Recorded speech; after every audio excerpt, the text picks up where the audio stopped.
Rahul is making squares with matchsticks. His sister Deepa also joins him to make more squares. She adds another square to the one Rahul made. Like this, they get a pattern of squares as shown here. Hey Deepa, can you see a pattern that we are getting as we are writing the squares? How, Rahul? Can you help me understand? Sure Deepa. Now see, for the first square we took 4 matchsticks. That's correct, Rahul.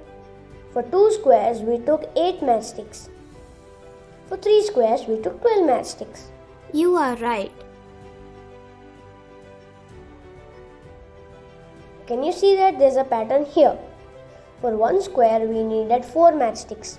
This can also be written as 4 times the number of squares, which is 4 times 1. That's correct, Rahul. Now for 2 squares we took 8 matchsticks.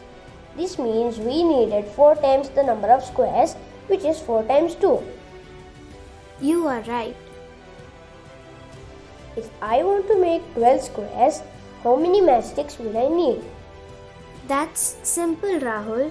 You will need 4 times 12, which is 48 matchsticks. Correct, Deepa. Do you think we can have a formula to find out how many matchsticks we will need to make a certain number of squares? I think we can, Rahul. So if we want to make s numbers of squares, the total number of matchsticks we need is 4s. Here we have used a variable s to represent a varying quantity. The relation between the number of matchsticks and the number of squares is given as a combination of a constant and a variable, which is nothing but an algebraic expression.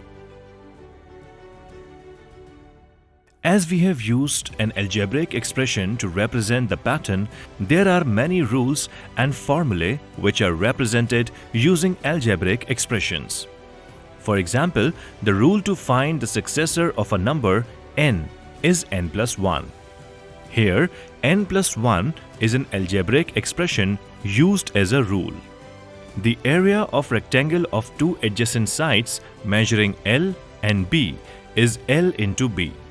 Here LB or L into B is an algebraic expression used as a formula.